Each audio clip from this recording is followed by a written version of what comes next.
stage when we do the opening. I think it just feels more cohesive. What do you guys think? It's fine with me, yeah. Okay. All right. Okay. So Dan, you keep some nice music going on underneath. It's kind of friendly and upbeat. Right. And let's see. Oh, I've got the first line. Welcome everybody. Tonight's show is Flash Family's Improvised Theater. And we're glad you could be here. This show is made up entirely from your suggestions. For example, if I ask for a color of a bus that you've seen lately, the audience says red, blue, green, blue. Right. If we asked you how you got here tonight, then you might say back to us. Car. Yes, right. Cars, bus, right. Great. That's great. And everything that we do tonight will be created off of your suggestions. Right. Only in a moment. With no planning on our part. I'm rehearsed. Wait a minute, my script runs out here at the bottom. It says, suddenly, last fanatic holdouts of striking riders barge in and disrupt opening. That's what mine says too. Sorry, guys. Oh no! That's why we have no script. Yeah, you know, it's like we're not really due to settle until maybe tomorrow. Oh, Aren't you you're being a little right. picky? Well, She's right. We won't use it. thank you. We'll respect it. Next week we. Maybe next week. Wait, what are we supposed to do? Improvise it. Improvise. Hey, I mean, after all, we've had all this training. We can just make it up. You know, after all, we are Flash Family!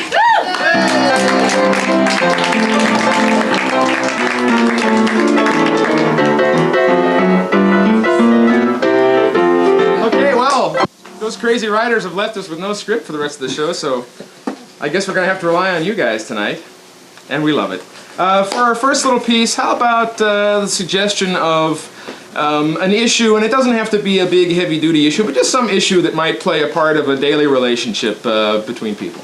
laundry. Laundry.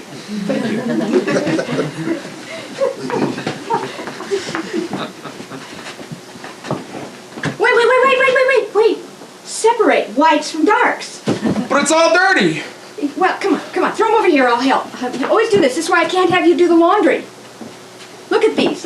You wore these under the car. You think I'm going to put that in with this? Well, I mean, I paid $15.98, and look how little it is.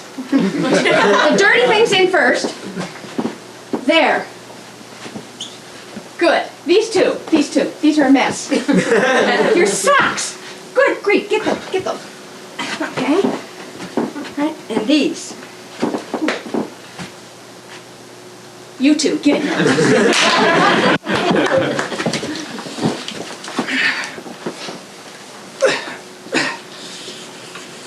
So brave men who look like women. You must do laundry for entire tribe before we go to Wakahanachi council meeting. Oh, don't beat yourself up. You get suds all over the chief. So maybe you become warrior someday. Eh?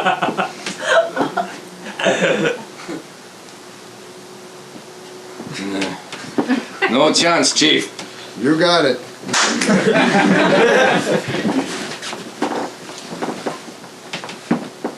100.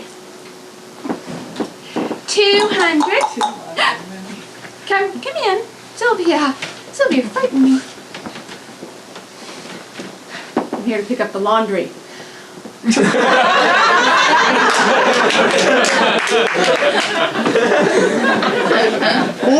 What do you mean? You said heavy starch.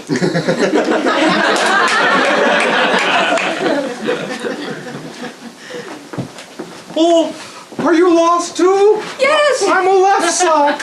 I have static clean.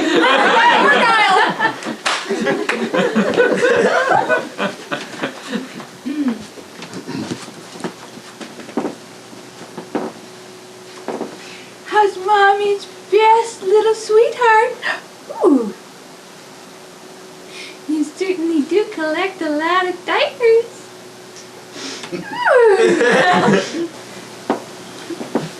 You want help with that? I got the hose. Stand back. I'm a shirt, and I have a severe fabric softener problem. I'm a junkie.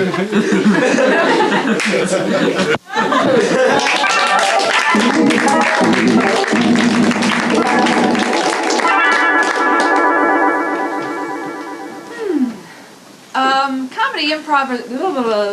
People that improvise often get their inspirations from their work, their life, people they see on the street, the audience. Sometimes you give wonderful suggestions. And another inspiration we get is from music. And Dan, our one-person orchestra, is going to inspire us for a series of scenes. And this is Improvising with Dan.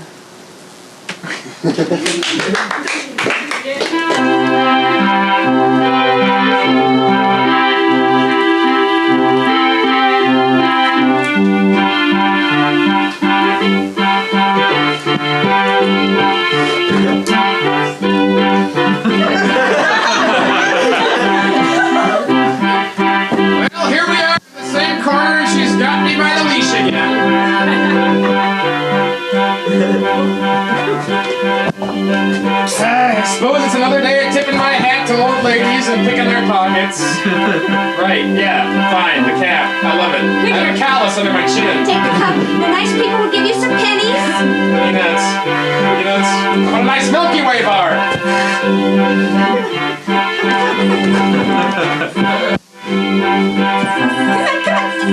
Right, I hope I give you my fleas.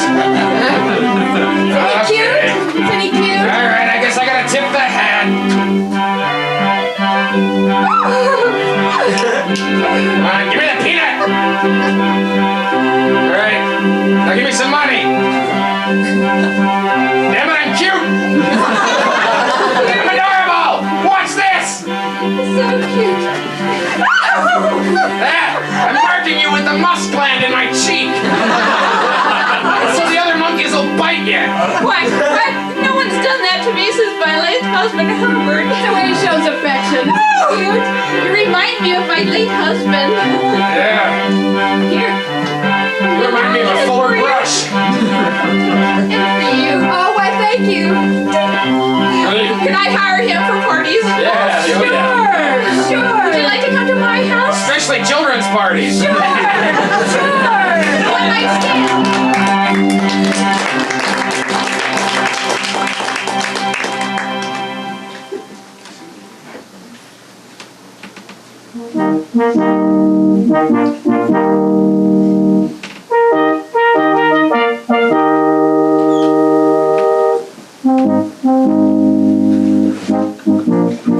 Lady Penelope! It's time to practice for your investiture this afternoon. Come.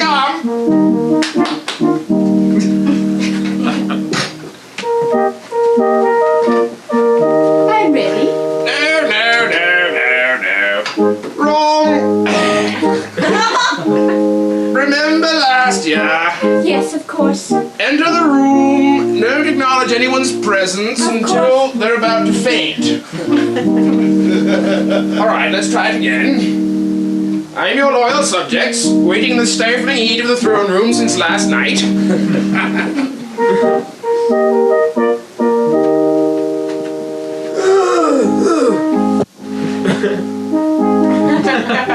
Was that enough acknowledgement? Yes, Lady Penelope. Quite good. Now, I do hope no one faints this year. It was quite distracting. All Well- of the attention went on them. perhaps we should feed the dogs this year, madam. That way they won't be after the serfs who faint. It was such a ruckus. Perhaps we should lay out some cake for them to keep their energy up. You know what happened to that Marie Antoinette woman? I don't think we should go for the cakes this year. Then perhaps some kosher hors d'oeuvres. That's the very thing. Well, Lady Penelope. I say.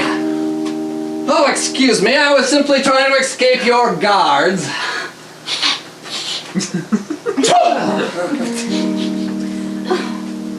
My, do you always burst into rooms backwards like You that? always look so charming. Of course, yes. I sense trouble brewing here.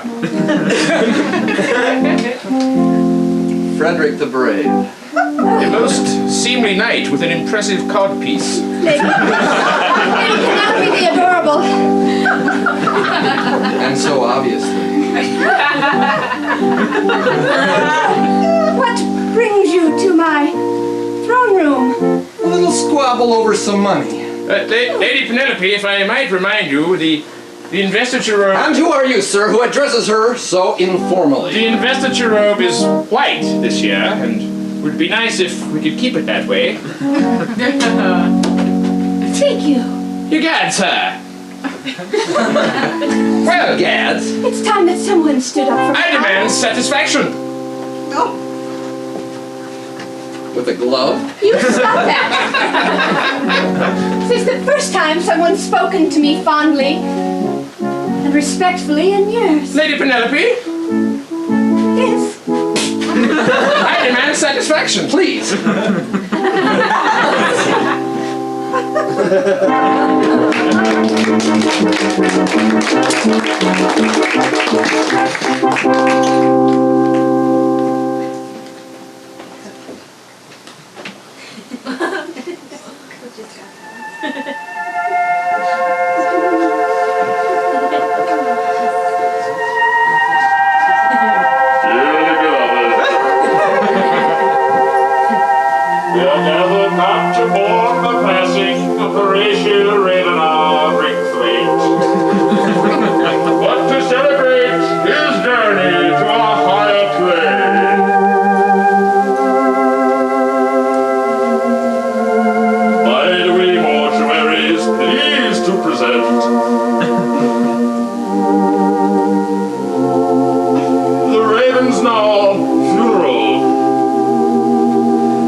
Last days. So thin, so drawn. So dead.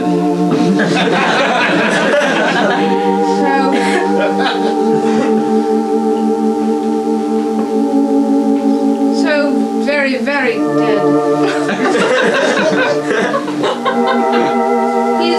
He's deader than anyone I've ever seen. He's deader than on TV. This is real life, isn't it? This person won't walk up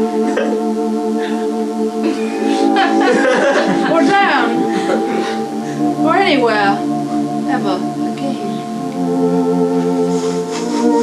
Oh, I fear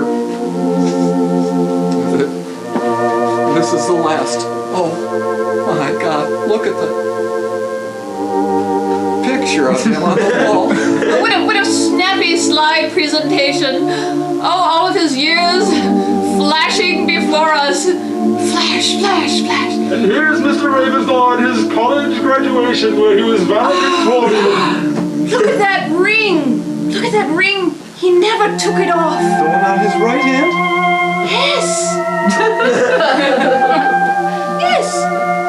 Oh, that's the biggest diamond I've ever seen. Isn't it huge? Yes. You could live for a good year on that. Or well, for Richly. 6 months. And here's Mr. Ravenslaw presenting his last will and testament to the Mountain Gorilla Defense League. Oh, what a strong, vital man. Defending his wealth. And how proper to leave it to the gorillas. Yes. What's left.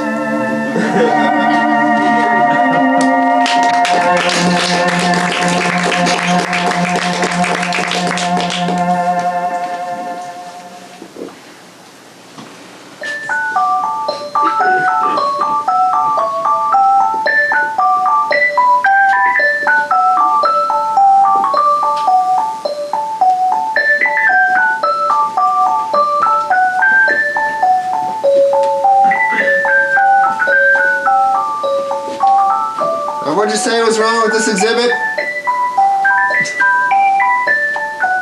Well, it occurs to me that the paintings they're all at different heights. Well, it's a children's art museum. We're supposed to Oh, be. Sally, I'm glad you found Mr. Johnson. Please listen to everything she says. We're paying good money for this consultant. It's not easy to find someone with your expertise and knowledge of young people. So you're in her hands, please. Anything Thank you want, you. have them adjusted. Thank you, Richard. Now, what I'm saying is here, this is obviously for the 4 to 7-year-olds down here, and then your teen pictures are up here. It seems pretty obvious. Excuse me, you're not listening to me. I know there's supposed to be 2 rows, but look, this one's lower than that one, so it needs to be raised up. Then they'll be at the same height. It's very important with art that you don't get aesthetically dizzy while you're looking at it, so we want to have some straight lines to complement these slashes and blobs of the children's art. I ordinarily wouldn't mind, but this is the 5th time I've been out here, and it is Christmas Eve. Yes, that's true. Then let's hope you get it right this time. Maybe you should say back to me what I said, since we've had some confusing communications, and after all, I am the expert. Well, I think you have a problem with your drywall or something, because every time I fix it, look, just hold on to this for a second. Certainly. Okay, look. See behind here? Mm-hmm. The nail is like ripped.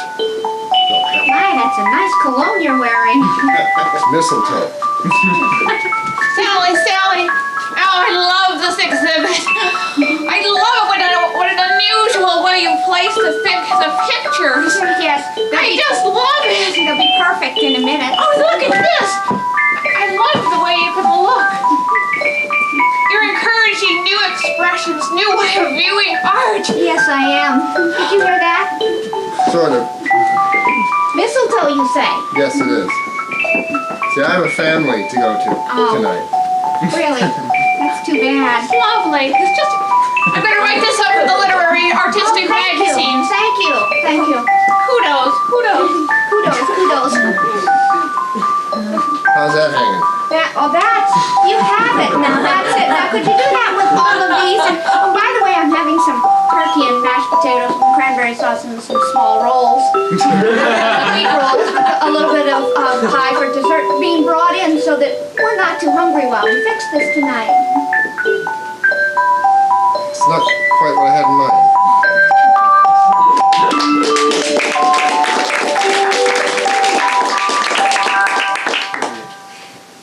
What was the the language of the last foreign film that you saw? Italian. French and Italian, I heard. Okay, great. And may I have a public location that people go to accomplish some task? Library. Like a library, all right? And so as we move on, let's thank our musician, Dan Reich, first. We're going to the movie, into the library with Italian and French. Thank you.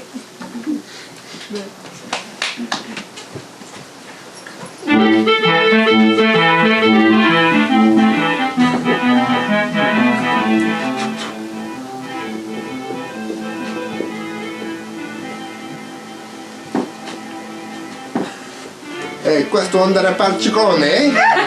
Dove le mangi pensico? Oh, Enrico and Fifi, you have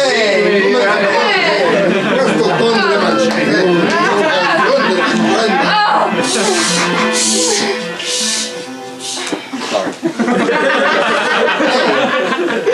Gli spumanti costano bonde peggio. Please, it's only her job. She must do it. You don't even know her parents. No, that's not fair. She may be legitimately born. We don't know. Always the hothead. Always the hothead, huh? But you miss my statement. You are always looking for a double entendre in what I say. It's not true. But I see you are here and started. Have you found the books? Oui. Good. Tiens, voyons right here. Well, let's start. I'll digest anything you've gotten already. Les jouets super fraises.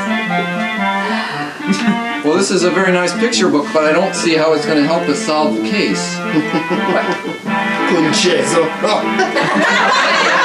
Siete moi per di pescare. Ecco, ponte c'è Wait, capito. no, I thought we stopped this last week. I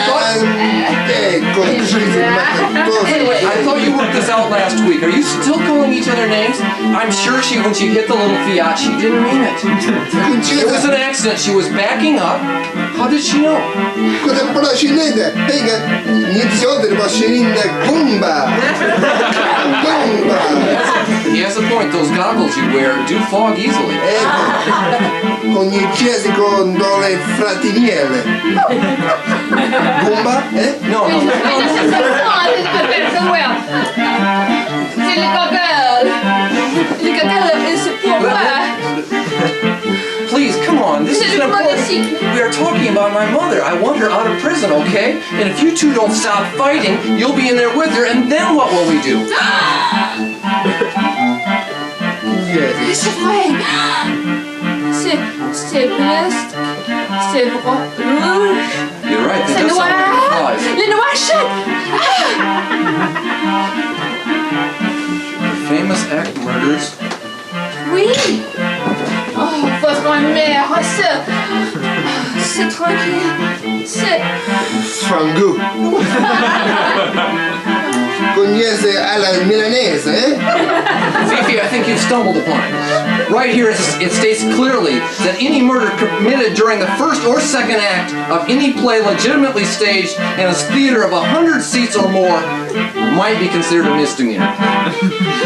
Oh, c'est magnifique! C'est merveilleux! Oh, je suis ça. You just got a raise last week. Polonese, con della faccia colone, tosca, dolcemente. No. That's okay. Did you tell her you got one? Forza del destino con la Francia.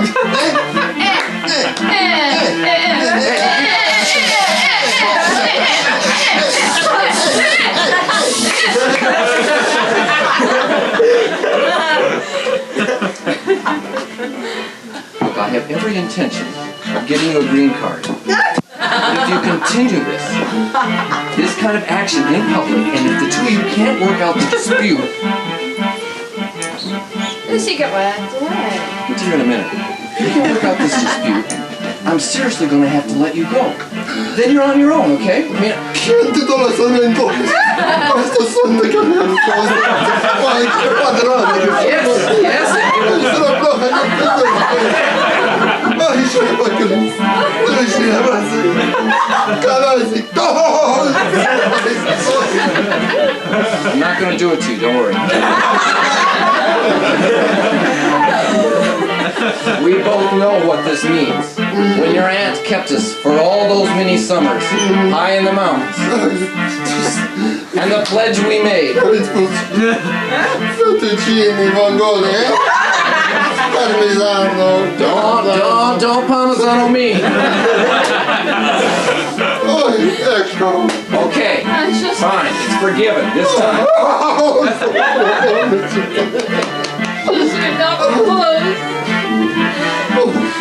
Threats, that's all you do is you threat, okay? Oui. I don't believe you. No? No, I don't. Besides, this is supposed to be a quiet zone. You blow that off, not only are you dead, but you're in trouble. It's true.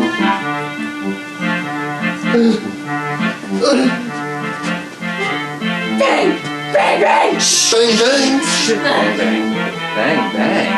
Oh, that's fake too. Alright. Get back to work, will you? This is important.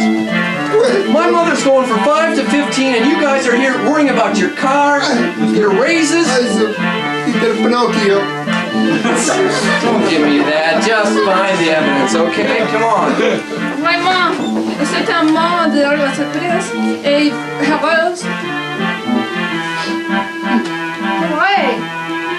Yeah, if you're serious, Friday night would be a good night. You're gonna make the Oui. fondue. Oui. Omelette d'eggs brignon.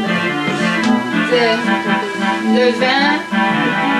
Le chocolat mousse. We'll try anything but working, won't you? Le cigarette chocolat.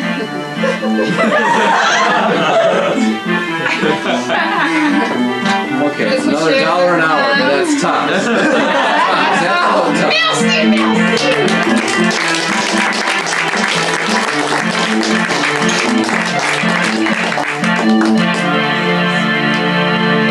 Well, after that sordid vignette, we're like now to tell you a story. And it's not going to be just an ordinary story.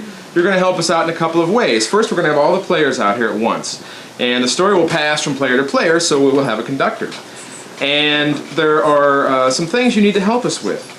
There are 3 mistakes that the storytellers can make. They can have an overly long pause, which is different than a pause for dramatic emphasis, of course. So if the conductor points at someone, they kind of say, that's an overly long pause, when you see the fear come to their eyes. The other mistake is a mistake in grammar. So obviously if something doesn't connect, he was right next to the, and I went there. That's probably a mistake in grammar. And the third one is, what's the third one? It's unnecessary repetition of a word.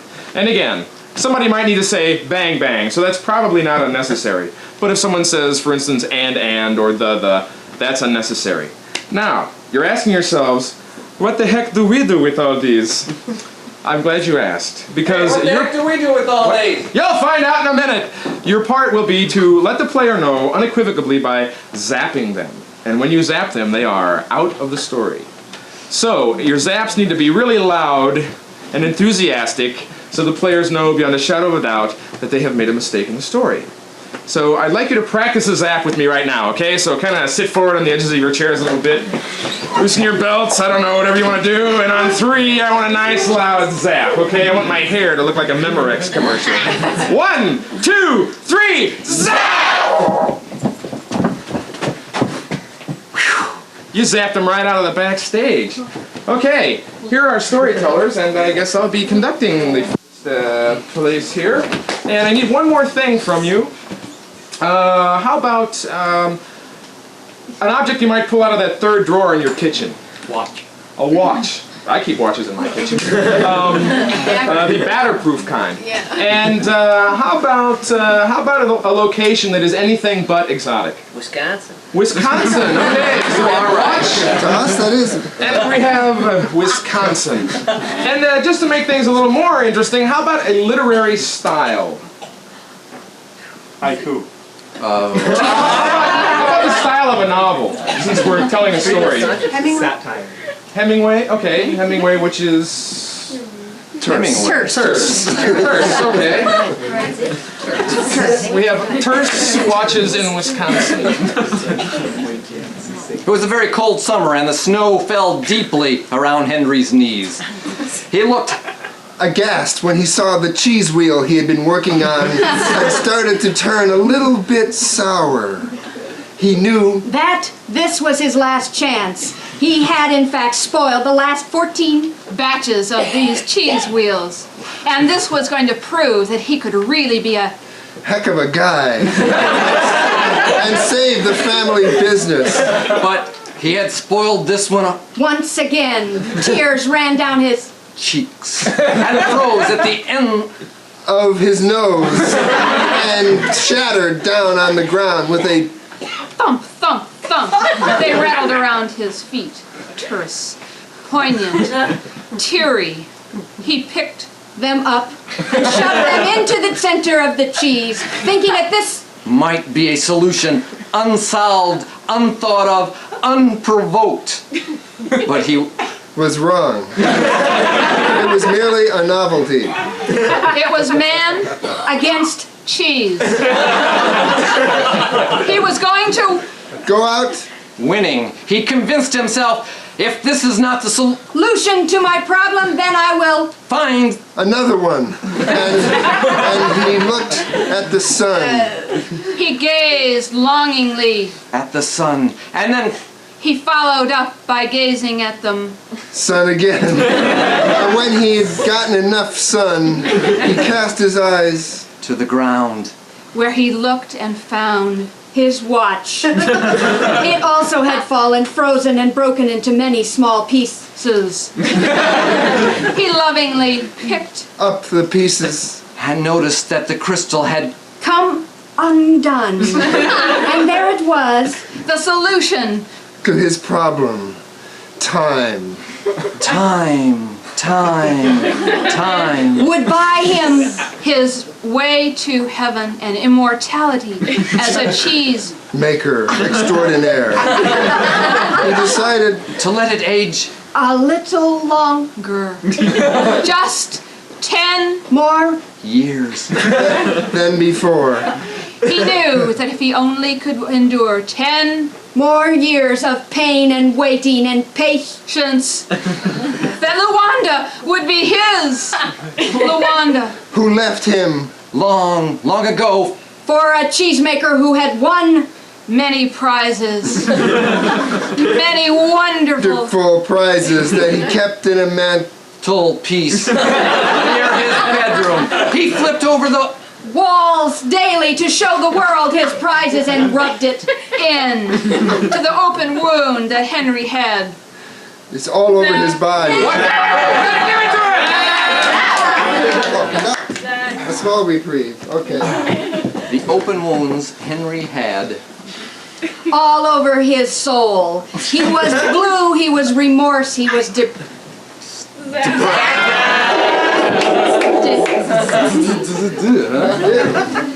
He was something, he was sad, he was depressed. Oh, it's easy for you after you heard me almost. Yes, Henry was so depressed that he was going to take his soul full of whimsy out to the barn, and there he bounced on the hay once more, hoping inspiration would hit him in the head. And it did. This was inspiration in the form of a rafter. Henry fell and hit his head, and he bounced onto the floor, knocking himself unconscious when he had a sudden dream. Yes! This dream came like a bolt of thunder out of the blue. Into his head. There it was in full color. He was in a boat. This boat was on some water. He was fishing at the end of the world.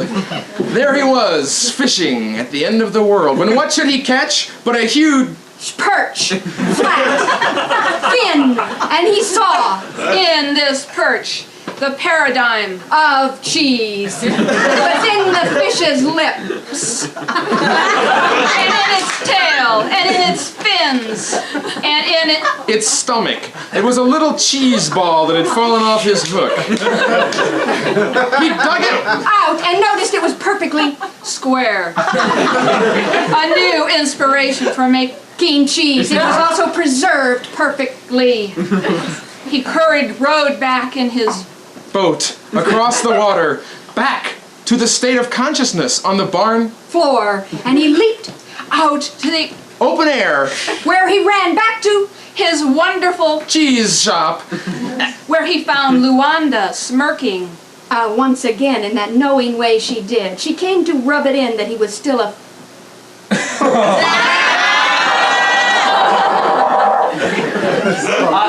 oh, he's directed, hasn't he? Yeah, he's already did that. Okay. I'm sorry, But he was once again a failure. She smirked that smirk, laughed that little laugh that he found incredibly sexy, but she thought was rubbing it in. And she was rubbing it in. However, this time he had the secret. He smirked back for the first time in his life. He felt powerful and impressive and cheesy and moldy, and she was impressed with him and his smirk. As he laid his hands on the cheese before he touched her, she was once again impressed, and he started doing many things to her while the cheese started to foam and ferment and round itself into a square shape. Never before had this happened. This alchemy, this magic between two people had changed and transformed the cheese. And there it was, rising yeast-like, square-like, higher and higher. It covered the room, and it filled the room entirely, pushing Harry and Luanda up against the wall, the window, and right out the wall, falling down the hill. They rolled together in one tight embrace. The cheese continued to expand, pushing the walls out. His fame now was heard everywhere across the countryside. People were lining up to see the expanding cheese-orama. They paid money. He became wealthy and rich. And all the while, Luanda was hanging on to his smirk and loving every moment of it. The end.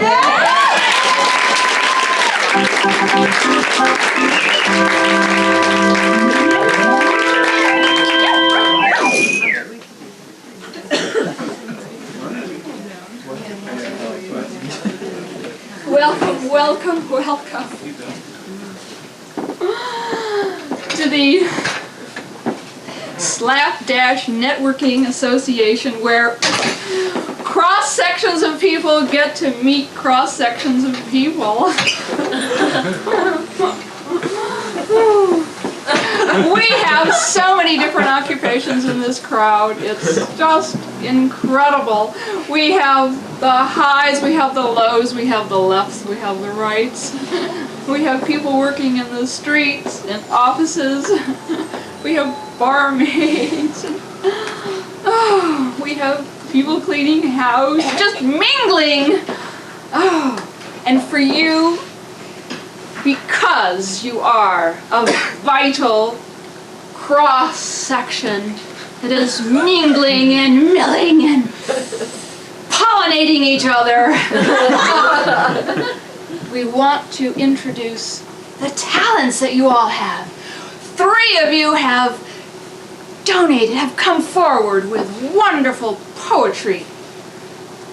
Oh, I'm so moved, I'm so touched. Our first poetess is a wonderful, wonderful writer. She's done so many beautiful things for our networking association. We're pleased to have her. Oh, it is Sally Blumfield. And what occupation is Sally? Banker. A banker. Thank you.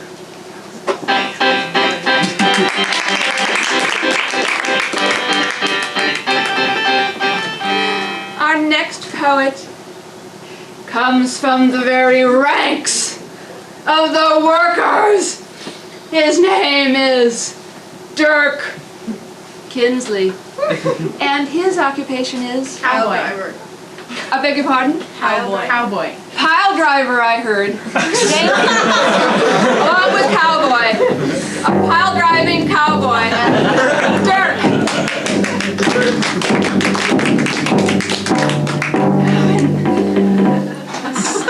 Steaming with talent and ripeness and just readiness to be a poet. Our third poet, Sylvester Montague. And his occupation is? A cannibal. A cannibal. Sylvester, come on out.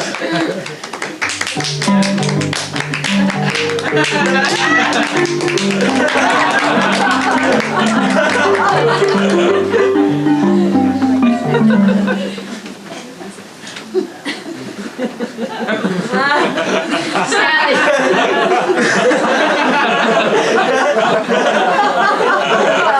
I love to see people mingle and mix so well. It's truly inspiring the way people get together and go out. Harmony, if only the world could be like this. Sally, our banker, is going to give a poem entitled, do we have a name of a title, please? The Blender Frog. The Blender Frog. Thank you. There in the kitchen of my life stands the appliances of my day. They make everything work, they make my life play. And when I am bored, I am told I'll wander in my sleep into the walls and land in the kitchen. There I think of my life, I think of my day. I open the drawer and there is my play, it's money. How can I play with money? How can I thrill my honey? How can I have some fun? In my yard where everyone stands on patios and in picnic hats, I can bring all of my friends together. There we collect the animals of the yard. We're never bored. We bring them inside. I can't abide a creature in my kitchen. We stack them high in the blender so full, and everyone is so thrilled. It's just like money, you know, to make things green come and go. So if you put the lid on very tight, hold your tongue and do not bite, and turn it on so fast and watch them pass out. As the greenness and the redness, thinking of life and money and all that makes us work and makes us thrill and brings about the days where we spill and spoil and wish for more. It's never a bore to come into the kitchen of my life. Thank you.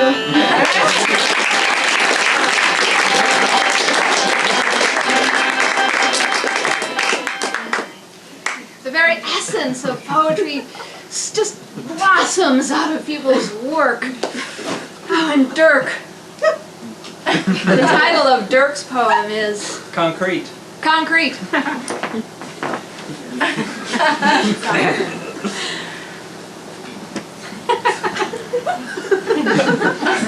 Ride 'em hard, ride 'em till they drop. All of the sounds of hoof clip clop. Yeah, it's a cowboy song, kinda manly but not too long. But I wear two hats. That's really where it's at. Or if your foundation shakes from a quake, call me to safer make.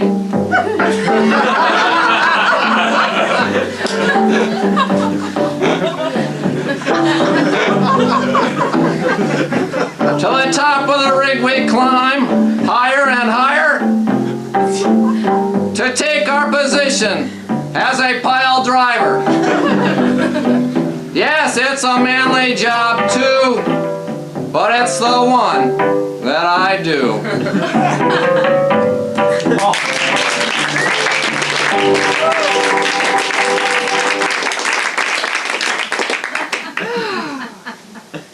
What a man! You can just see the work rising out of the steam in that one. And for our third poet, Sylvester Montague, the name of his poem is Temptation. Sensation. Temptation. Temptation. Ooh.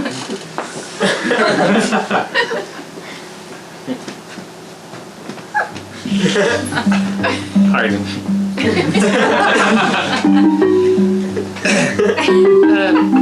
To some people, cannibalism is perverted, but the missionary position I prefer is inverted, in a pot of bubbling stock,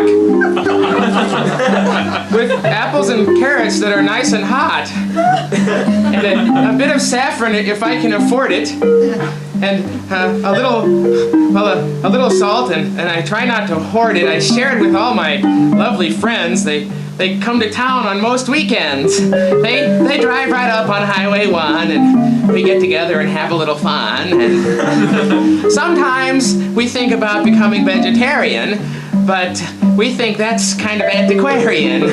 In this age when Jim Garner's pushing beef and everyone's telling you that it doesn't matter so much what you eat as long as you have the fish oil, and well, we figure, why not let them boil?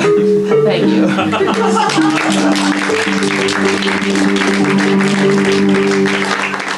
a metaphor for life. Let 'em boil. So, please hang around. The networking is about to begin. You can mix and mingle with these three fabulous poets. And till our next meeting, this has been Slapdash Networking. Let's have our poets, please. Sally. Dirk.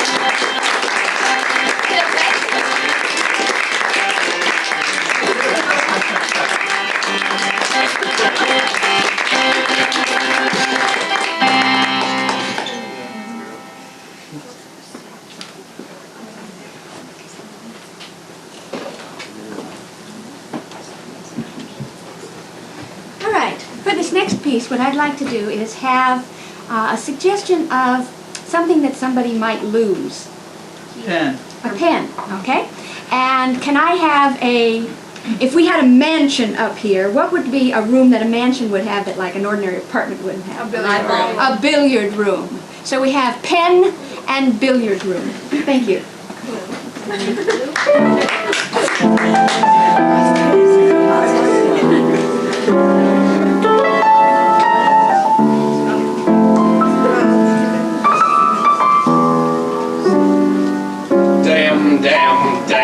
Damn women. Will I ever understand them? Will they ever make sense? Will I ever have one? I can't get her out of my mind as much as I try. I can see her still, standing silhouetted by the moon. Wow. Well, I guess life just wants to play those kinds of tricks on me. George! Yes, Lucille, what is it? George, the money's gone. I can't find it. What? It's missing. I don't know what happened to it, George. It was under the bed. It was Under the bed? I said put it in the safe behind the picture of your mother. I couldn't find the combination, George. I forgot. Damn. Oh, but George, I do other things for you. I found that wonderful deal, that wonderful business deal of, I set it up. Oh, please, hush for a moment. I must think. You made millions. When did you put the money there? Well, the maid cleaned this morning. Let's see, Louisa was there. And maybe she's still there. Ask her. Lucille, that's it. Don't you understand? That's it. The cleaning lady was in the room with the money. Damn.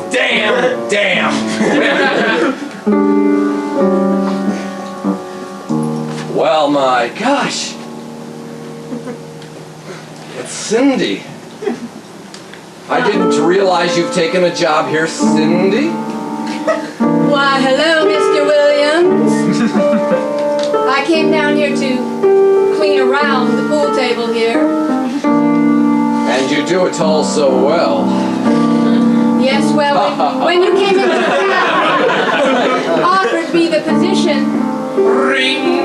That wasn't the position I had in mind, but let me get this call and we'll discuss it. Fine, I'll just clean up.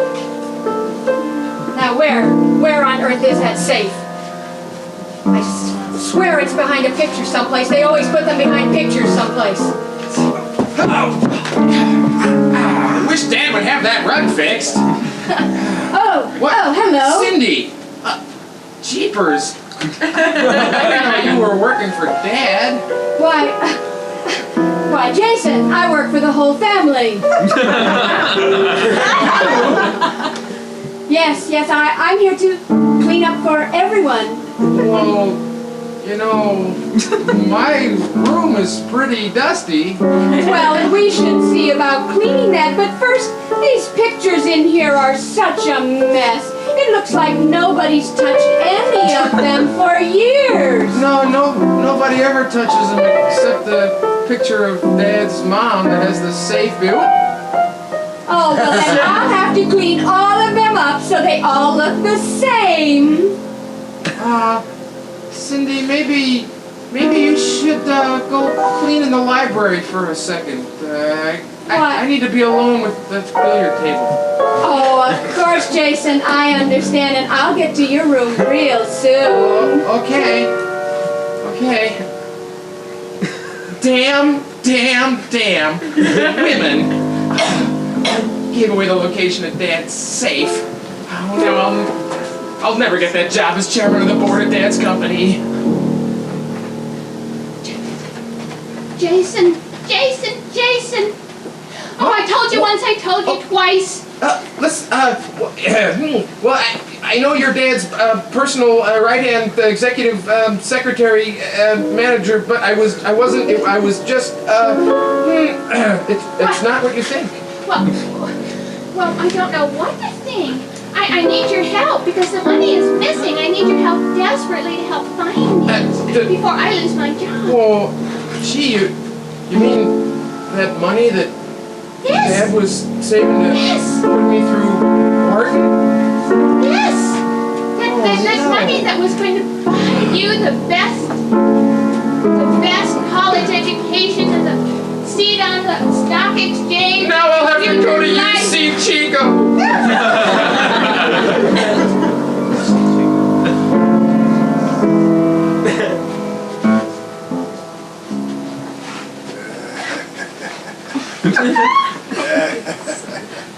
I'm glad I caught you alone. Oh! You frightened me. I wish that you wouldn't creep up on me like that. You could just put a gentle hand on my shoulder instead of roughhousing and... Listen. Oh! You're so strong. Yes, I know. I smell like a real man. Oh my goodness. How many times have I asked you to stop smoking? Listen, There.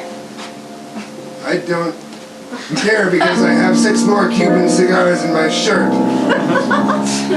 In your shirt. It looks like you have more in your shirt than cigars. What's that? It's my It's coming apart. It looks like a fold-out gun. What is this? I have a mechanical. It's an Uzi Tipperillo. Found me out. What would you need a gun in this house for? Are you kidding? This whole house is filled with money-grubbing lunatics, and I'm one of them. You took the money. Yes. You thought I was a pool hustler? It's a torpedo gun. I suspected you from the very first. That's why I alerted the police. Oh, you can't alert the police. I cut all the wires to all the phones. They dug up all the geraniums. We're trapped here. Trapped? No, I don't want to be trapped. Lucille! Oh, Lucille? Who? Where did Lucille go? Hey, what are you doing in here? I have important news. The bellman is dead. Someone shot him. It looks like a small bullet wound. I saw him too. It was dreadful. He was bleeding all over. And furthermore, there was a faint smell of cigar smoke in the air around it.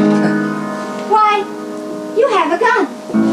I do not. What do you mean? I don't have a gun. What is that pool cue, you idiot? I don't understand. Everyone is just confusing me so much.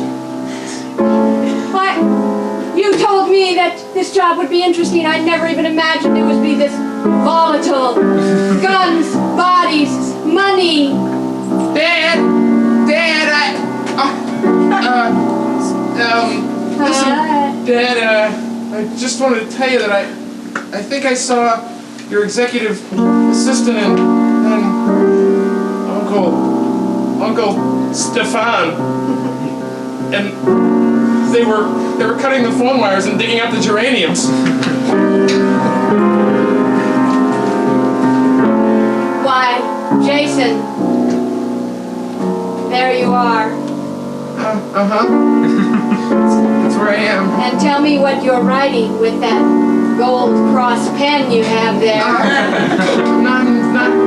Well, it's just the combination to the safe that you're not supposed to look in. Oh. All right, that's it, Cindy. I've got you covered.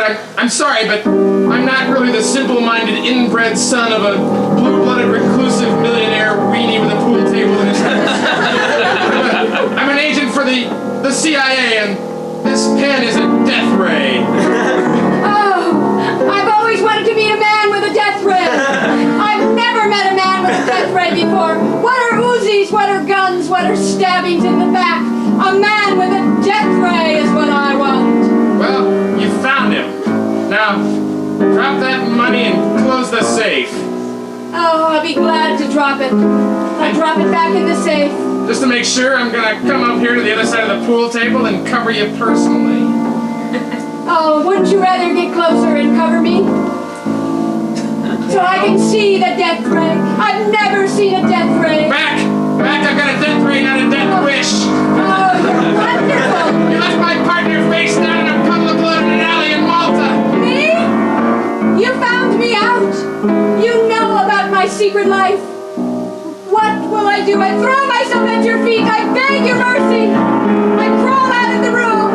Condescendingly. Hey, you can't just crawl away. I've got this death ray. You wouldn't death ray me in the back, would you? Damn, damn, damn. Women.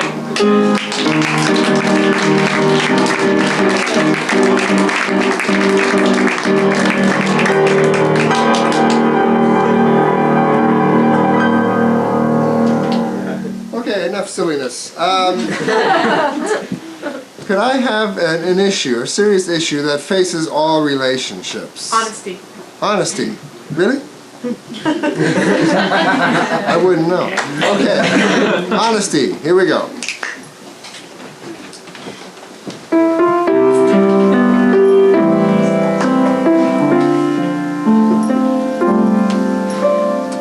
When we got together, you promised me that you'd always tell the truth. Yes, I did. Yes, you did. Most of the time, I really tried to tell you what was on my mind. But sometimes I have lapses. I call them lies, even small ones. We're dealing in semantics here. Yes, we are. But you agree, and the therapist that you tried. Yes, I did. I told her what I thought you wanted to hear. That I was strong and brave and had no insecurities. But I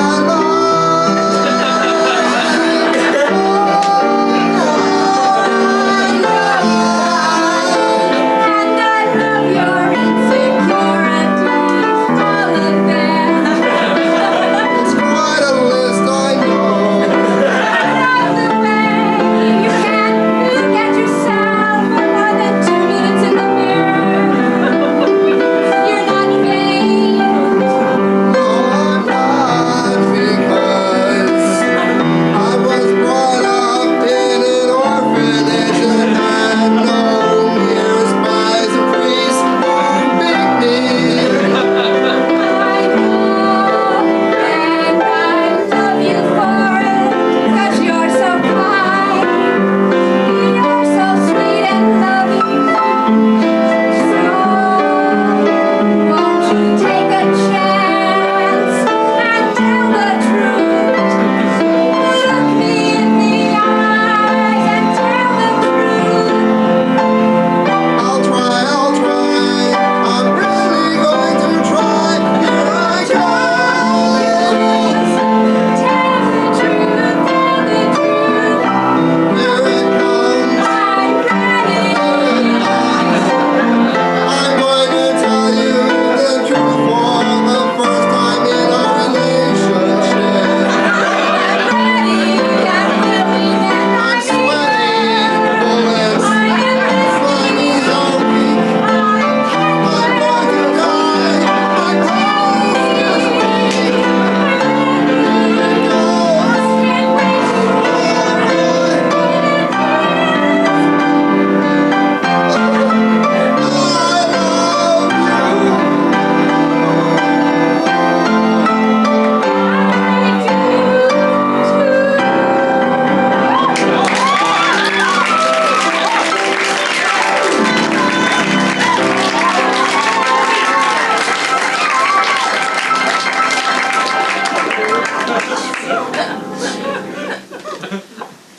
What's a situation that you might find yourself in and you can't remember one word or the next? It completely befuddles you. A place or a situation. Blind date. First date. I'm sorry, first Date. First date. Thank you.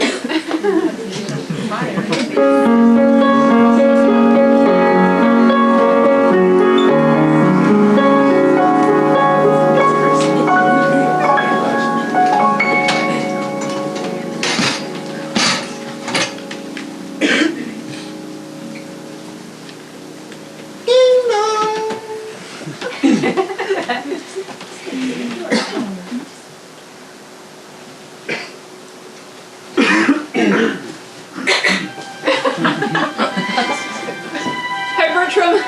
Teddy and I are here for our date. You don't mind if I brought Teddy? You remember Teddy?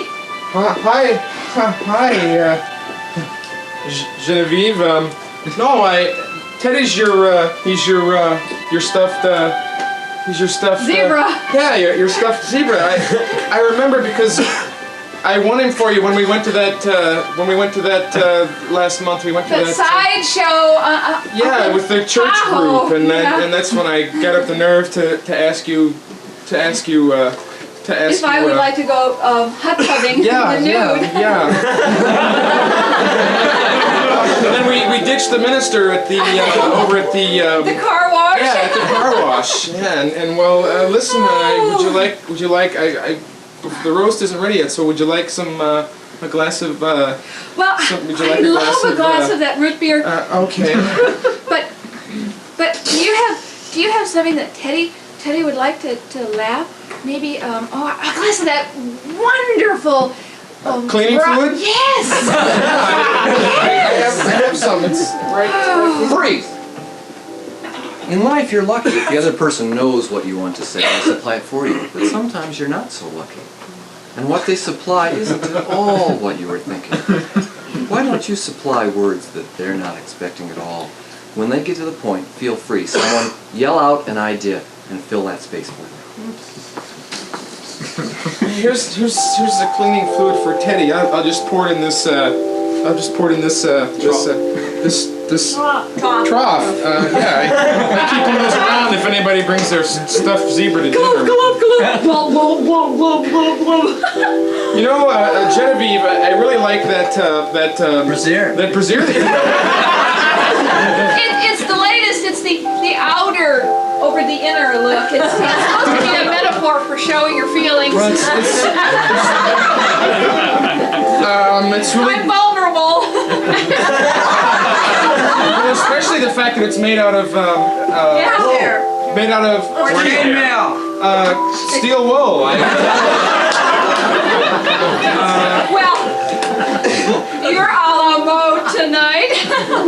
Oh, this is just a. It's just right a. around your neck. I've never seen one of those. It's just a. Glitter. A boa. It's just a boa that I threw on. I feed him mice twice a day.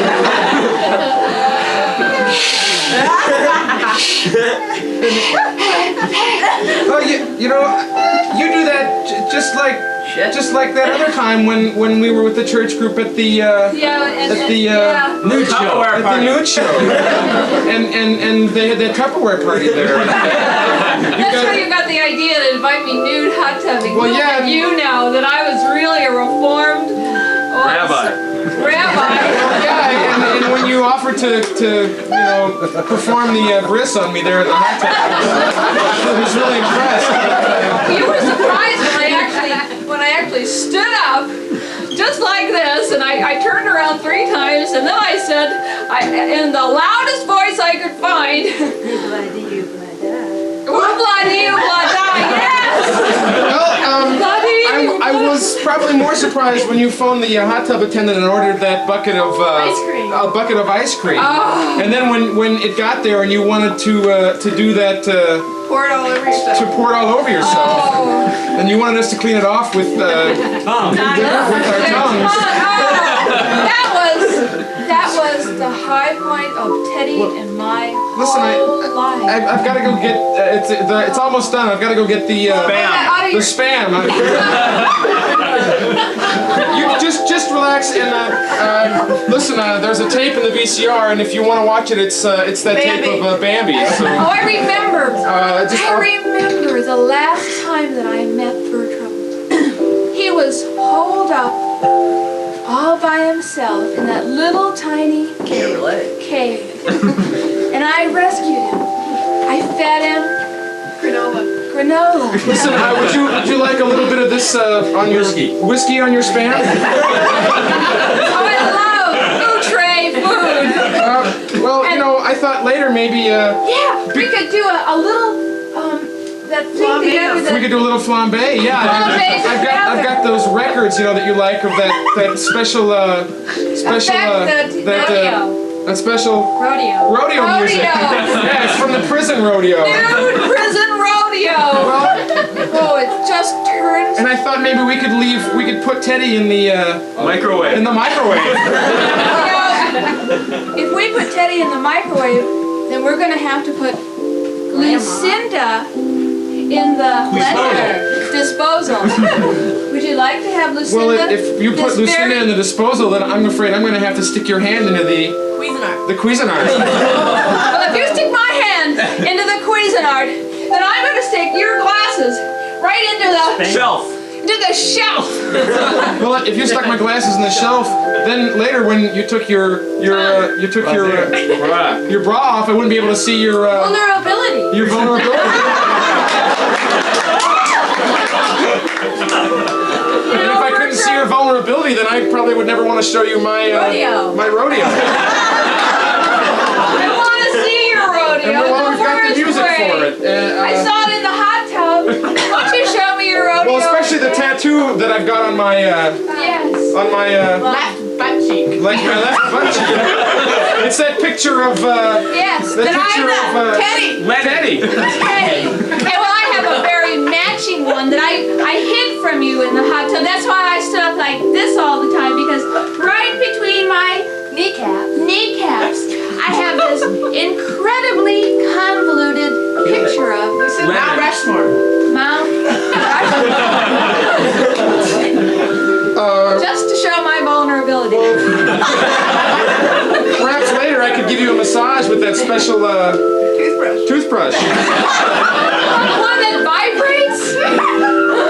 Yeah, and it also sprays hot lava. Here's hot lava to you, love.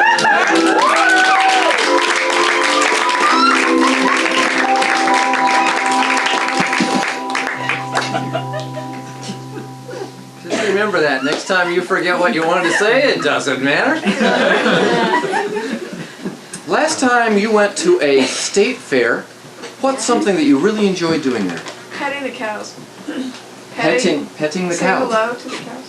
No, petting's okay. Yeah, we'll say hello. Oh, you did both? Yeah. Boy, you have a good time. There were llamas too. Don't get carried away. Don't get carried away. This is not your show, okay? Didn't they read that disclaimer, no rodeo lovers allowed? Okay, petting and saying hello to the cows. Thank you.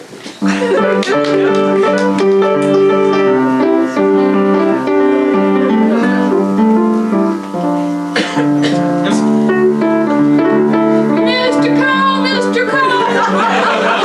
please eat these flowers. Please eat them for me. Hey there! You know, cows ain't supposed to eat milkweed. I'm late for the milking.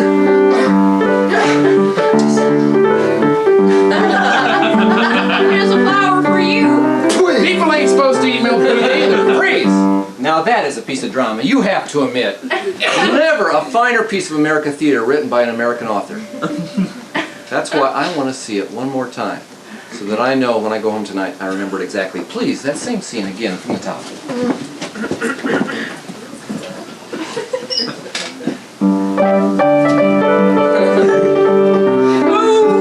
Now, Mr. Cow, please eat these flowers. Please eat them. Hey there, Missy, you know, cows ain't supposed to eat milkweed. Oh, dang, I'm late for the milking. Please have a flower. People ain't supposed to eat milkweed neither. Freeze. Oh yeah. Yeah, it's good, but can they do it backwards? Let's see. Backwards, please. Yours needs not go swinging, not the bus. Is it busting? You're not swinging, you might die.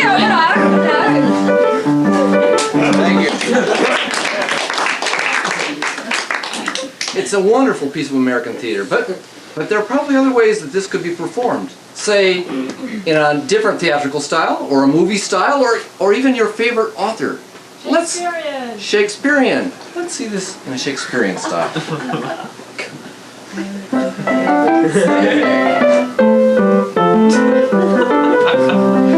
Oh, yon cow, so radiant in the sunlight, so beautiful standing in its simplicity.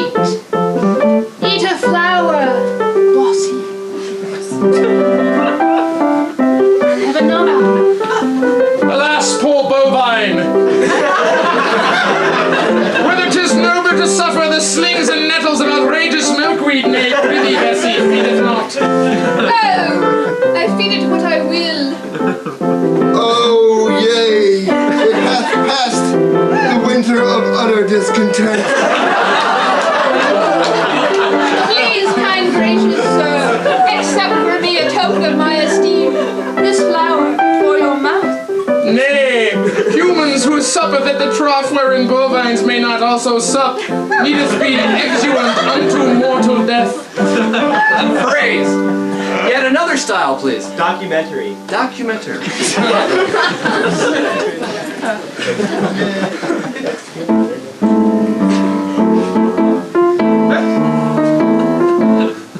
Well, bossy, your cow, eat.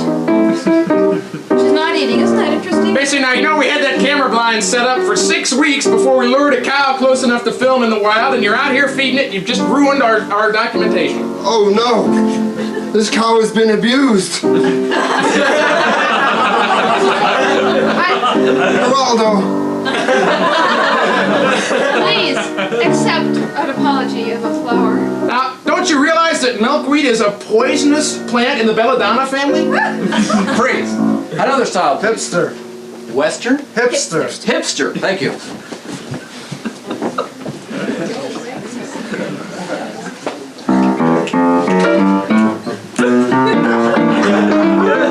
Oh, bossy, eat this flower. Then you can lay down in your bower. Come on, bossy, eat. There, cool chick. That stuff you're feeding Bossy, Yeah, that ain't the trick. Milkweed is a no-no for moo-moos. You say. Say, my man, the milk from this cow is like not totally gone. This is a cool dude. He'll eat a flower. Say, my man, His middle name is Flower. I wouldn't be munching no milkweed. You could have a bum trip. Praise! Another style? From the back, please. Romance. Science fiction.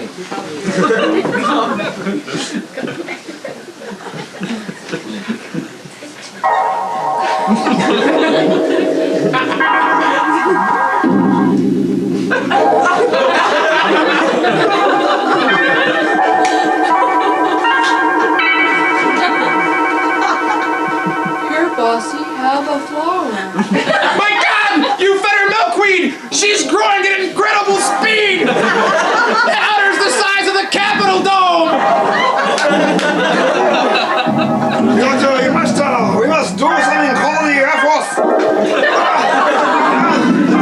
Apple flower, you'll be able to No! Dr. Hirohito! Now you'll be 50 feet tall! Another one? Underground. I've got 3 voices all at once. Romance. Romance they want to see. I thought you said Rodin. Oh, Dan, done in the style of Rodin. I'm covering you with dots of paint. It'll be a minute.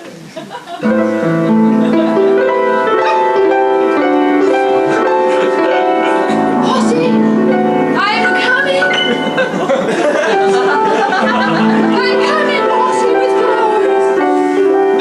It will be like it was before, bossy. Just you and me. Bossy, eat.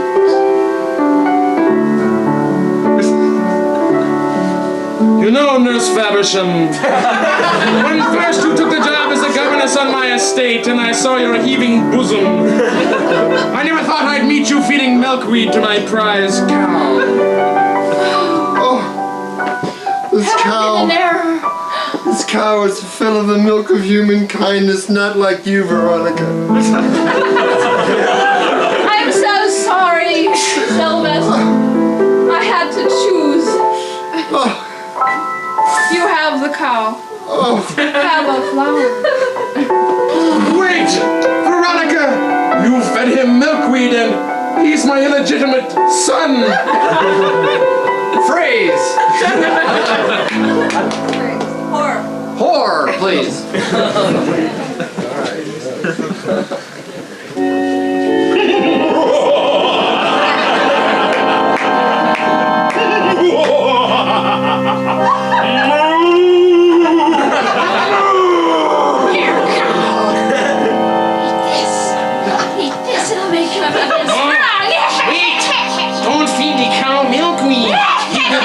It will do terrible, horrible things to her. I'll feed it anything I want to.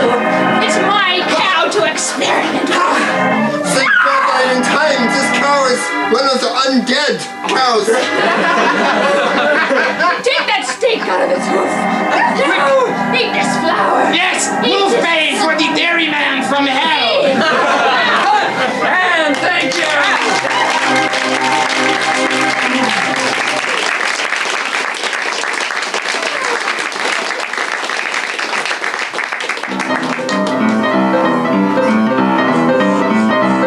This next piece involves you all.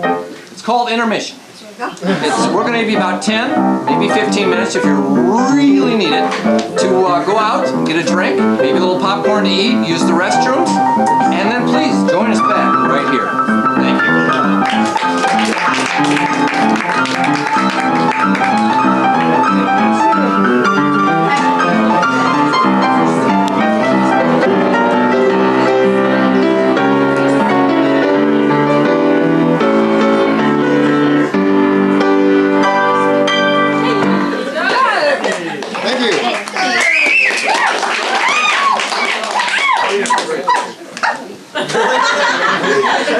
You gotta install a one-drink minimum, I think. Well, thank you for coming back. You take very efficient breaks. We appreciate that. And one thing I would like to tell you before we get on with the second half is that Flash Family has instituted a new policy, and that we are the only improv group that I've ever heard of that offers rebates. It's true, because what we have is we found a place called Sherman's California Diner out on 17th and Geary. Yeah, you've all been there, and they're open, and they're very nice to people like us who come in late and want to be rowdy and eat and stuff. Because it takes us at least several days to come down after a show. So what they've done is offer us discount coupons for all of you guys, which I think is really wonderful. So, yeah. So what you have to do, the only thing you have to do to get these is hold out your hand as you leave. We will slip one of these coupons to you. They're good until you die. So that's a pleasant thought, isn't it? Are you implying that we should all go there after we're done here? Yeah, after we're all done, we're all going over. Maybe we'll take 2 cars. I don't know. But just something for you. The end. Yeah, that's true. I'll be here. I hope you will. that, Doug. Okay, moving on. I thought she was your friend. Okay, it's in the front row. Keith, aren't your parents here tonight? Okay, anyway, what we're going to do now is open up the second half with a piece that we like to warm ourselves up with, and it's called a montage. And basically what we ask you for is an object, a physical object of some sort. We've like a lot like that. Can we? No, I'll take that. Take that. So are you taking martial arts classes? Get away from me, you bitch! Alright. That's an example of what we're going to be doing. This never comes unglued. It's a Mobius strip from hell. This is based on your silver thing. Thank you very much. Dad! Dad, my snake tied himself in a knot!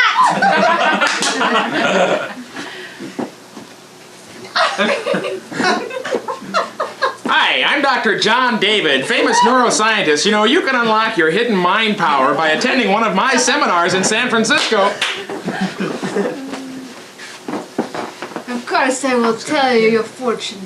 So in the twists and rings of the silver thing, I see your wife. I see a baby. I see money. I see fame. I see fortune. I see money in my hand.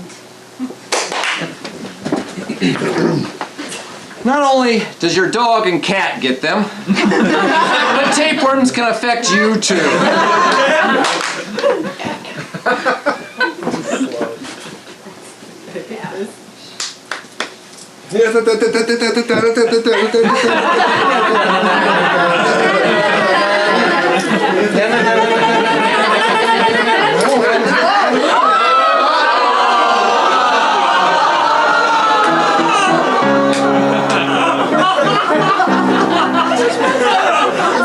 I hope it was hers.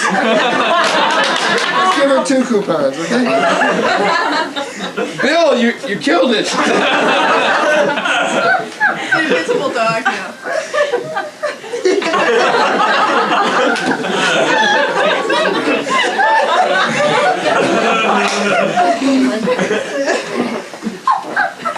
I am considered well built for a Venusian.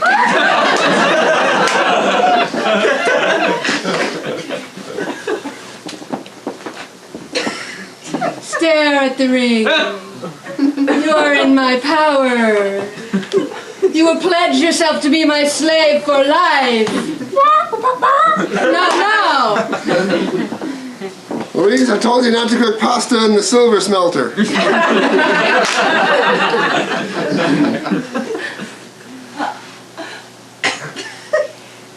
It's Sadie Hawkins Day. Nurse? It looks healthy and it's a boy. Cut it. Hurry up.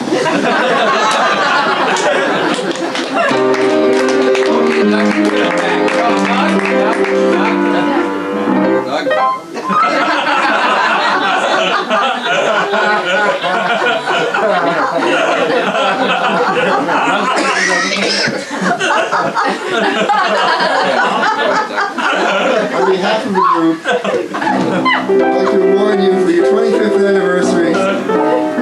Thank you for being part of our show. And See the purser on the way out. Give you a receipt. Usually we don't do that unless we're doing transformation of an object. so, if for small claims court, it's Sue Walden and Company. Kassel.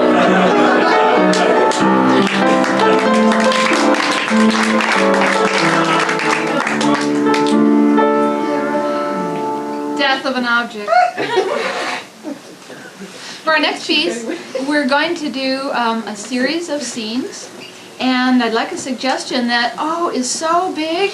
It's about this big, and everybody recognizes it as being big. Hang on a second. Let me just give you a few examples of what we've had. We've had death. We've had, marriage. We've had sexuality. And it's big. It touches everyone. So, right there. Premature ejaculation.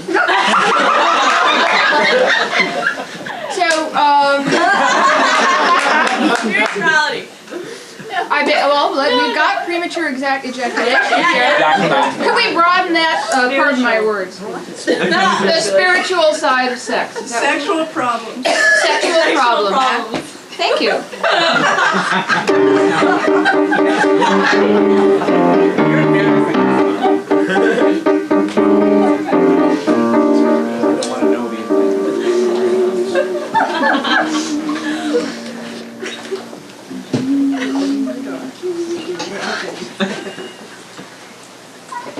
Honey, when are you coming to bed? Whoops! Never mind.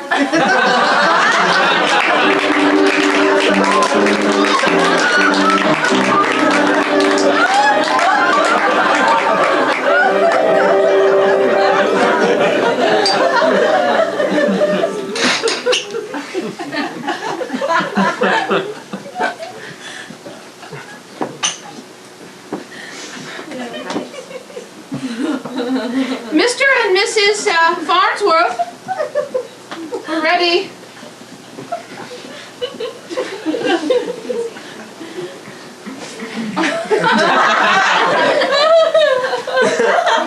You did such a good job getting here. Please have a seat. After you, dear. Thank you, dear. You're welcome, dear.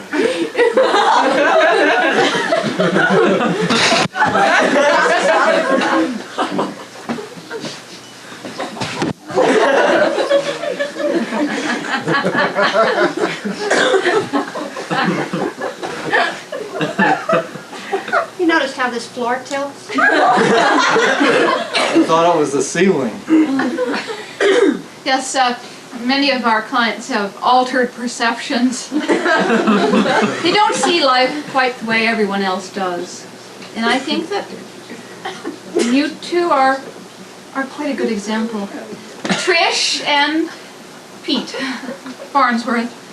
May I call you by your first names? If we may call you by your first name. Well, I don't think that's entirely appropriate. This is awful personal on our part. Well, it said in the when you Mrs. friends. Farnsworth. You're right, Mr. Farnsworth. I love that little display that you just that sweet. We'll just call you Ms. Wallace then, all right? Thank you.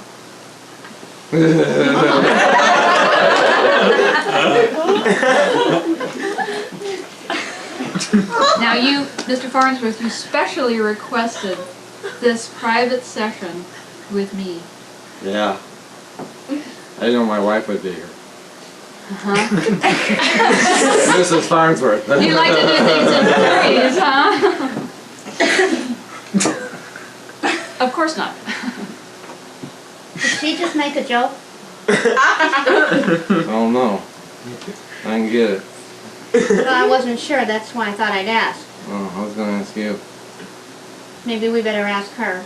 Should we? Yeah, okay, let's. Well, it may be off the point. That wasn't a joke either, dear. Go on. Pete, I think you have a No, Mr. Farnsworth. Mr. Farnsworth. Right. I think you have a wonderful sense of humor.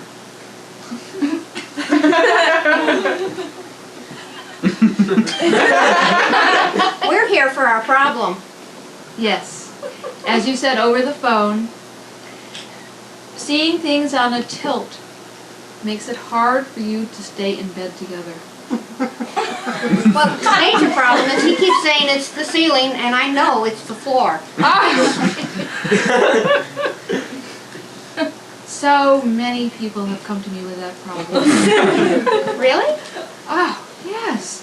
I bet you think you're the only one in the whole world to have that problem. No, I knew Mrs. Farnsworth did too.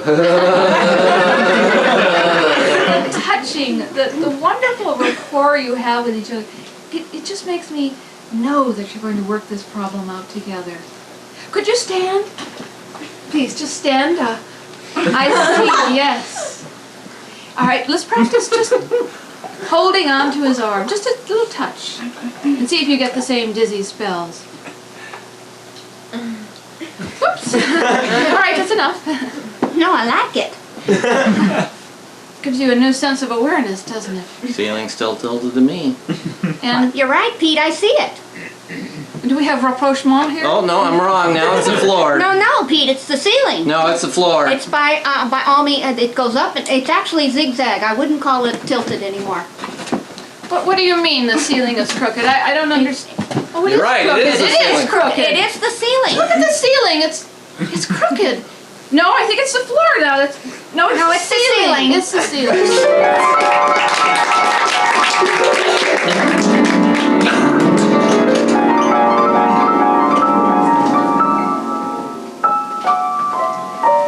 Well, thank you, doctors and nurses and the clinical health workers, LVNs, LPNs, and housekeeping staff for being here at the meeting of the American Society of Sexual, Hormonal, Ontological, Lenticular, and Eschatological Society. Now, The slideshow we're going to show you here is also part of your training that's required so you can achieve the next civil service level. And I know some of you have a lot of tenure, and you think like one petri dish from another. We're going to show you some of the transmittable diseases now that you can pick up, especially with the staffing shortages we've been having. Listen, I hope you all, Stall a minute. The slide projector's not working yet. Oh, Jiminy Just a Christmas. second. I'm sorry, it's union problems again. Probably the projectionist couldn't cross the picket line. We got it. It wasn't plugged in. Okay, well, just another example of the quality care that the patients are receiving despite the current staffing shortages. All right, can I have the first slide, please?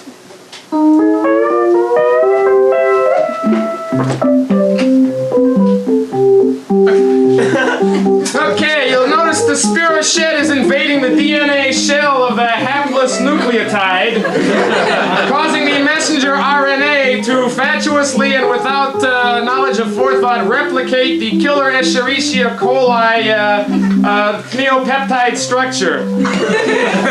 If you want to prevent this, you gotta wash your hands. Next slide,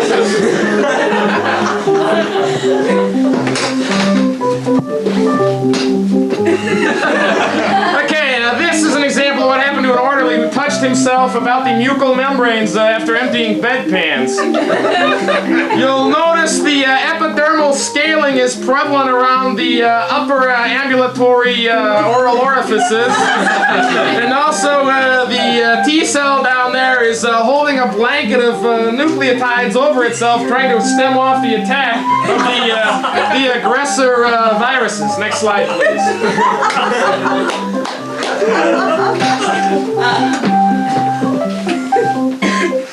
Oh, damn, all right, this one's in backwards.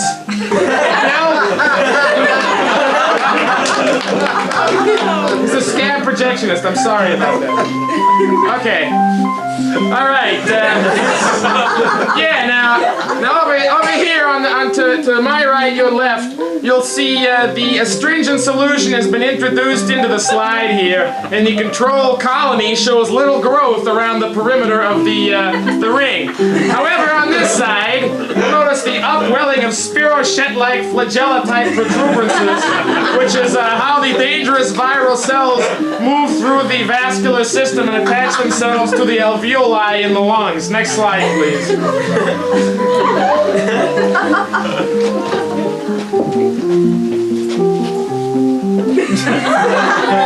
All right, well, this is probably one of the most hideous manifestations of intraviral cell replication that you'll ever see. This was caused when a returned food tray was picked over because the oxtail soup was not touched by the patient. However, the patient had deposited a certain amount of substance from a used spoon in the middle of the plastic wrapper. Therefore, the healthcare worker has been isolated in a sterile vacuum chamber for the last 6 weeks. Now, if you want to prevent infectional transmission like this, you'll read the body substance precaution pamphlet. Do y'all have that? Could you hold that up? I want to make sure you've all got the body substance precaution pamphlets. Okay, right now, remember, report accidental needle sticks, report substance abuse by your co-workers, don't touch the mucous membranes after washing your hands or before washing your hands, and for God's sake, don't be stealing the laundry and taking it home. All right, now, there's no coffee and donuts because all the strikers drank them last week, but the civil service upgrade exams are going to be next Tuesday. If you haven't got your postcards yet, talk to your shop steward, and remember, keep your noses clean. Thank you.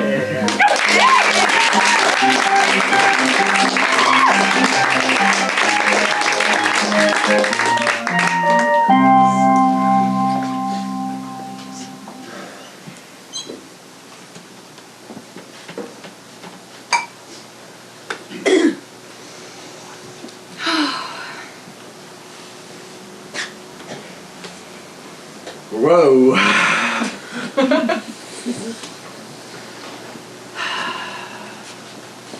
Beautiful, huh? Lovely.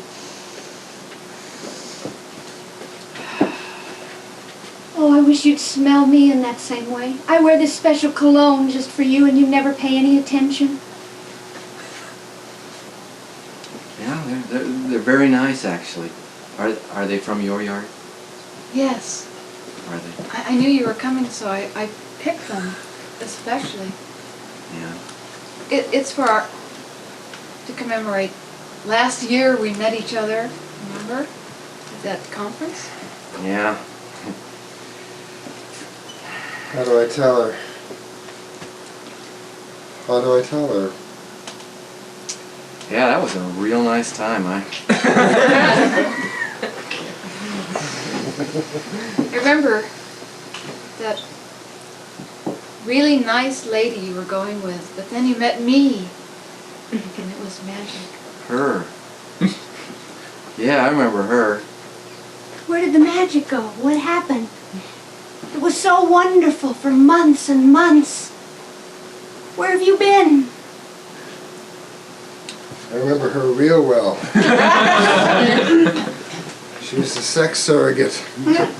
Jennifer, Sally, I heard that. He still thinks of her. I thought we had something special. I thought you really loved me. We had such wonderful times together. about dinner tonight. I was looking forward to it. Oh, don't cancel So again. much. Well, me too, me too. Please don't cancel again. Please don't cancel again. Don't cancel again. And it's going to be real nice. And hard. Oh, he's going to come over. It's going to be so difficult. Finally, we can talk. Maybe we can recapture all those wonderful moments again. Maybe I can get a little bit of her blood to take in. Oh, I love the way your hair lays down over your ears. And the way that you kind of twitch. What is the twitch? You didn't twitch before. Your whole body is tense. I can feel it. You can talk to me. We had such honest times. You can talk to me.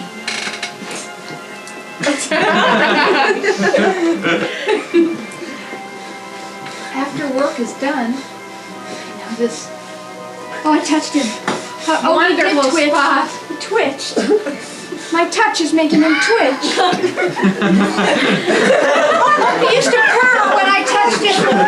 What's different? Help, me. Is it me? There's something wrong with me. I've been too aggressive. I was too aggressive. Oh, shit.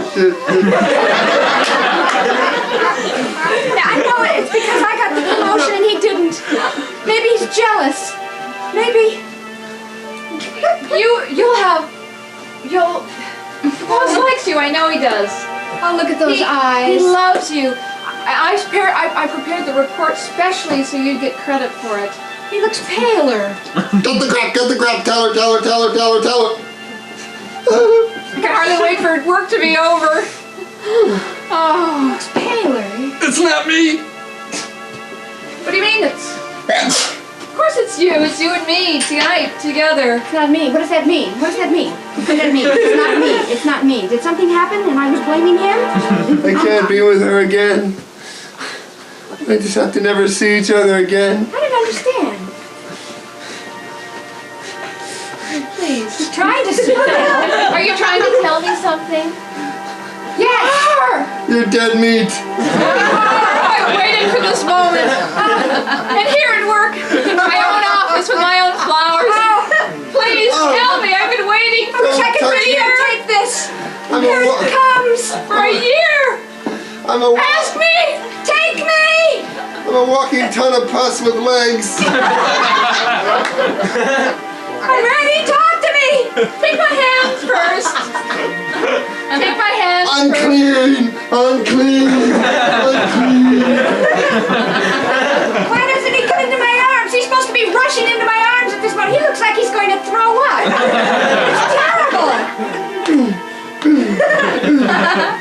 Are you well? Are you well? Are you well? Are you okay? Are you all right? Look over here. I'm over here. Look over here. Here I am. Here I am. Here. Here I am. Here I am. Here I am. Here I am. Here I am. Kiss me. Wait a minute. I've smelled breath like that before.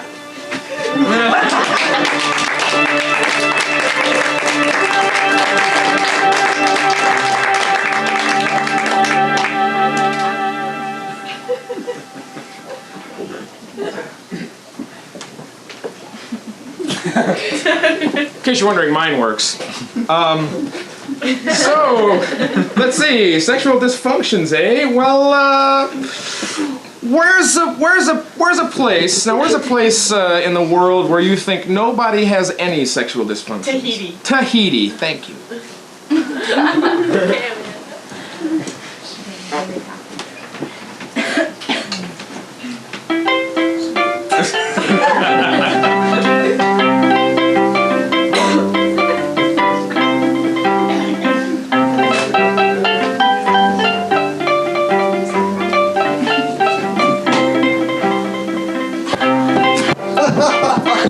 Oh, Mamboon, you are such a strong swimmer. And you, Kadunga, you are the man of my dreams. Oh, yes.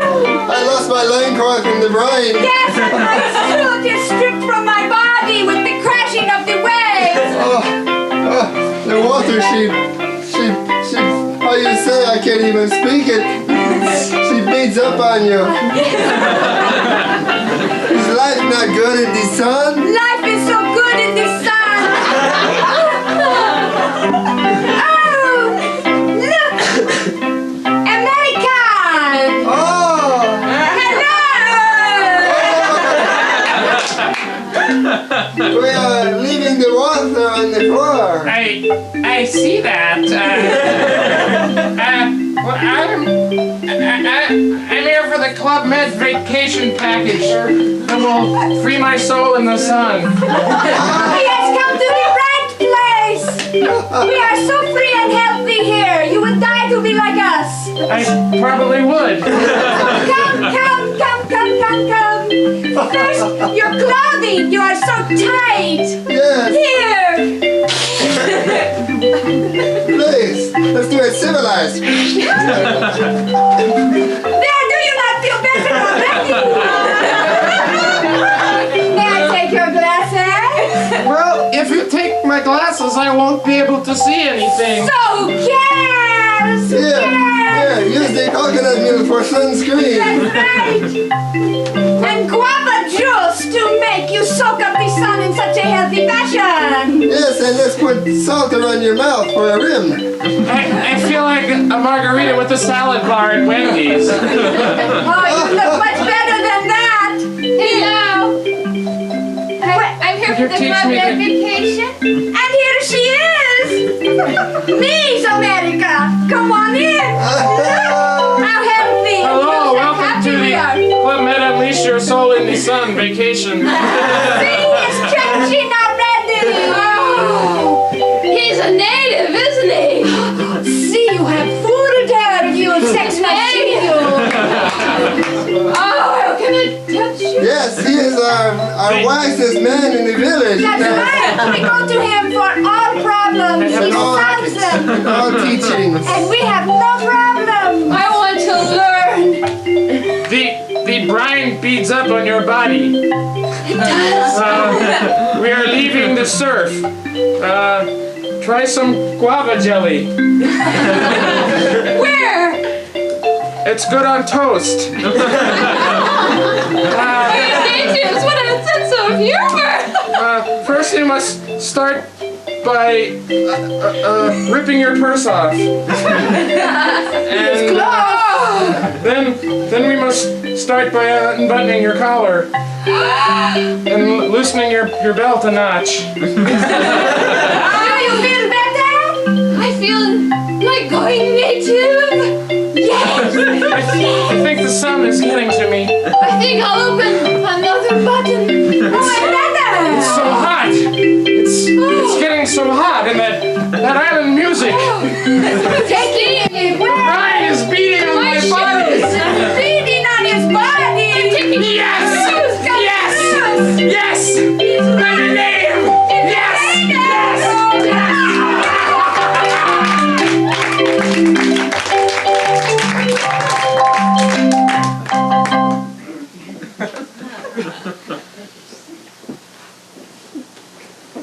Okay, well, these aren't my real glasses. In fact, these are prop glasses, but we were joking a couple of weeks ago. I'd hate to meet the dork that could see out of these, and Doug and I discovered we can both see perfectly with this prescription. So I use these for lots of scenes now. For our final piece tonight, by the way, that was Flash Family's look at sexual dysfunction. Thanks to you. Thank you for your help. And of course, none of us have any of those problems. Yet. So I'm afraid we won't be able to fraternize with the audience afterwards. For our last piece tonight, as they say, it ain't over till the fat lady sings. So we have a little Flash Family opera for you tonight. So I need from you, what's just any object off the top of your head? Bicycle. A bicycle, thank you. And how about the name of an evil ruler? Thor. Thor. All right. And oh, I think that'll do it. We got it.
fight. That's right. He's in the fight. He's in the fight. We'll take our fight from the girl.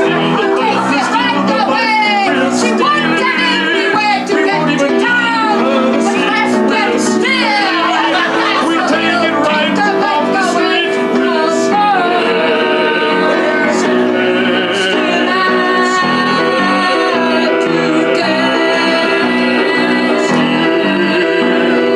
We'll call our evil captain of the guard. Captain of the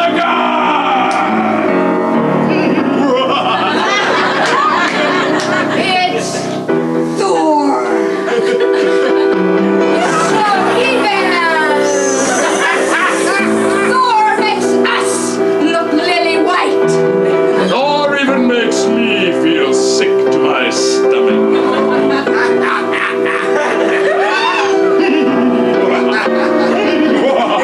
I could not help but overhear your plan. Goodness, we will not have to waste any words. Then go and take the bicycle, flatten that young blonde witch. I have the bicycle as well. No! No! Didn't you hear me the first time? I said no! Our king wants the bicycle. He'll share it. Say you'll share it, my lord. Tuesdays. Alright, I'll share them Tuesdays. But I get to give you wedgies. And you can only ride it up and down the drawbridge when it's closed. I'll accept. But he doesn't know that I'm a backstabbing son of a bitch. I'll get him and his witch. I'll stab them in their sleep. I'll pump them up with air and explode them like a little balloon. There, ha ha.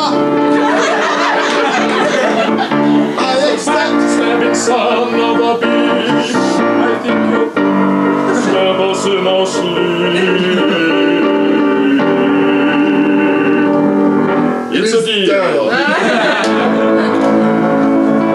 Go then, be gone. Do your job as well as always, Thor. And leave no sign for someone to go back and point the finger at the royal we.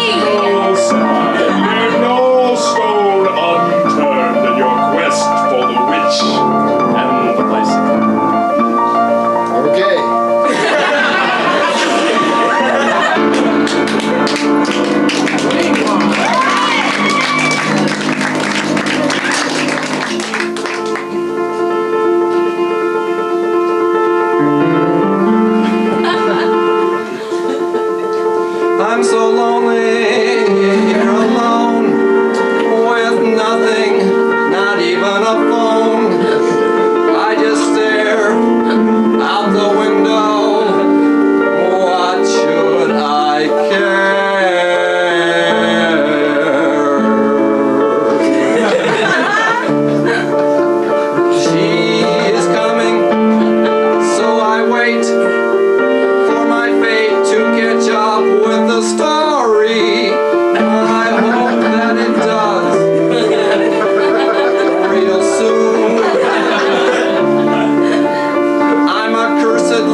hasn't finished. Let's talk Schwinn.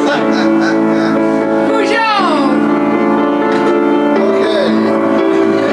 I may be simple, but there are things that I know without knowing, and I'm sure I should be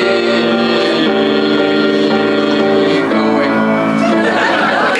I can tell you where you can get more bicycles. More bicycles. More bicycles, and I hear it. The sound of her voice, it carries through the rocks. I must be going to her voice, 'cause I'm knowing. He's simple, but his infallible sense of direction and personal loyalty leads him right to the cave. My father, the bicycle. Wait!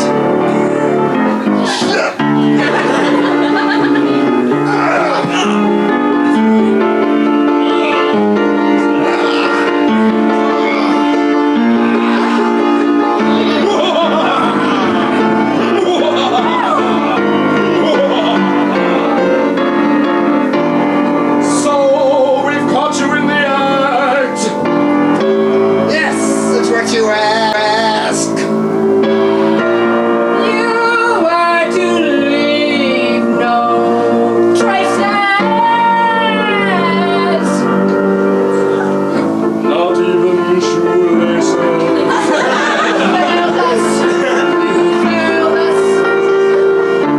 I know. She promised me 100 bicycles. You just promised me occasional Tuesdays. As a grown man, I deserve better than this. Two for him. Two for him. Two for him. One for you. One for you. One for you. How about me? One for you. Two for me. Two for you. One for you. How about me? This means it was a double cross, just like we suspected in the last scene that he was going to stab us in the back and whisper to the audience. How they figured out. It must be my poker face. You're no longer the captain of the Royal Evil Guards. Sam? Oh, Something's my not lips. right here.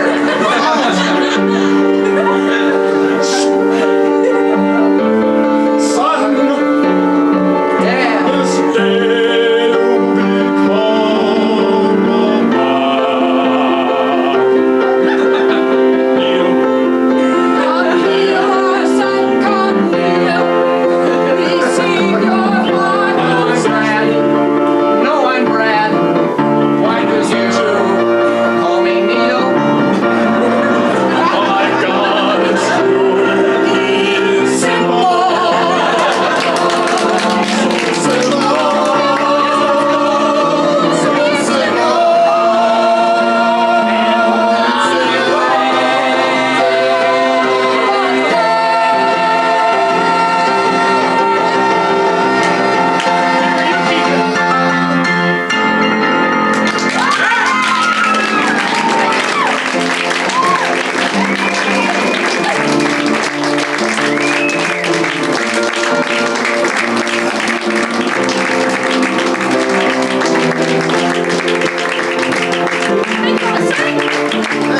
Thank you very much.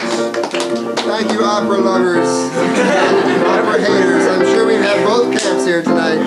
We want to thank you for coming, being part of this performance, a unique performance, not like any others to come or be left behind. I don't know. But I'd like to thank some of the people that were very helpful in making this evening possible. Our house manager, Linda Penzotti. Okay, but wait, now how much would you pay? And also a hand for a light person, somebody who was improvising along with us the whole time, Linda Penzotti. Your evil twin. And our one-man orchestra and support system, the incredible Dan Reich.